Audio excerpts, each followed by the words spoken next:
میں چاہوں گا کہ آپ سے شروع کریں کہ آپ کی یہ جو آج نتیجہ نکالا گیا ہے آپ کی تسلی سے ہو گئی ہے؟ دیکھیں، پہلی بات تو یہ ہے کہ جو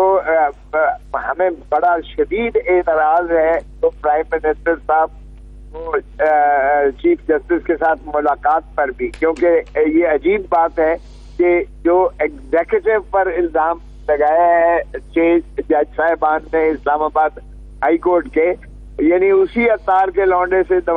وہ والے مناسبت ہے کہ پرائم منسٹر صاحب جو ہے وہ چیف جسٹس پاکستان کے ساتھ ملاقات کر رہے ہیں۔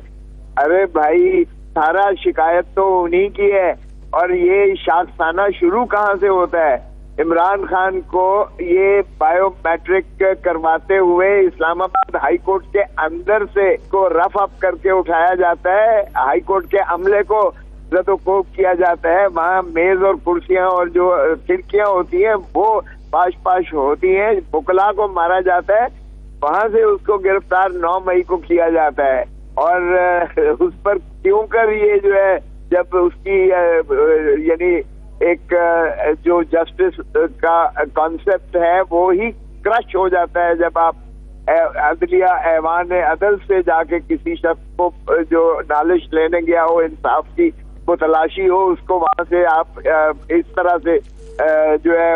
گرفتار کریں۔ اور سپریم کورٹ نے جو پھر 11 مئی کو فیصلہ دیا، انہوں نے کہا کہ غیر آئینی غیر قانونی طور پر جو ہے عدالت کی بے حرمتی کرتے ہوئے کسی شخص کو گرفتار کر کے انہوں نے مخلصی دلائی اور ریلیز کیا عمران خان کو۔ وہاں سے سارا 9 مئی کا شاخسانہ جو شروع ہوتا ہے، اور بار بار عمران خان کہہ رہا ہے کہ اس کا جوڈیشل کمیشن بیٹھ کے انکوائری کرے کہ یہ کیا ہوا ہے۔ کھوسا صاحب آج اعظم طاہر صاحب نے یہ تاثر دینے کی کوشش کی، اس کو ایک تھوڑا سا سیاسی رنگ میں سمجھتا ہوں، ٹائمنگ کوشچن کر کے، جس سے کہ یہ تاثر ملا کہ وہ یہ کہہ رہے ہیں کہ ایز اف یہ پی ٹی آئی کو ریلیف پرووائڈ کرنے کے، کیونکہ ابھی تک تو آپ لوگ یہ کہہ رہے تھے کہ جناب آپ اگریوڈ پارٹی ہیں، آج جو ہے اس خط میں ججز کہہ رہے ہیں کہ ہم اگریوڈ پارٹی ہیں، وکٹم ہیں، ان کو بھی قصوروار ٹھہرایا کہ اس کے پیچھے کوئی ایز اف سازش اور تفتیش ہونی چاہیے۔ بالکل، جوڈیشل کمیشن ہونا چاہیے، ہائیسٹ پاور، دونوں چیف جسٹس کو چھوڑ کر، اس پر اس لیے کہ دونوں چیف جسٹس اگر اس میں دیکھیں تو اس میں صرف بندیال صاحب پر نہیں آتا ہے، سینئر پیونی جج قاضی فائد عیسیٰ کا نام بھی اس میں آ رہا ہے، اس میں اعجاز العاصم کو بھی شکایت کی گئی جو کہ اب مستعفی ہو گئے، جنہوں نے نیکسٹ چیف جسٹس اکتوبر میں بننا تھا، ان کا ذکر بھی آیا ہے۔ دیکھیں، ججز کو بالکل اگر تحفظ نہیں ملے گا، اور یہ ٹائمنگ اس لیے بالکل لغو بات کی ہے لا منسٹر نے، کیونکہ اس وقت ٹائمنگ یہ تھا کہ شوکت صدیقی نے اگر یہ بات برملا اظہار کی تھی تو سپریم جوڈیشل کاؤنسل نے اسے نکال دیا تھا اور اس کو کہا تھا کہ یہ پبلکلی اس طرح کی بات کرنا بھی مس کانڈکٹ ہے جج کا۔ جب سپریم کورٹ نے قاضی فائز عیسیٰ صاحب کی سربراہی میں جب اس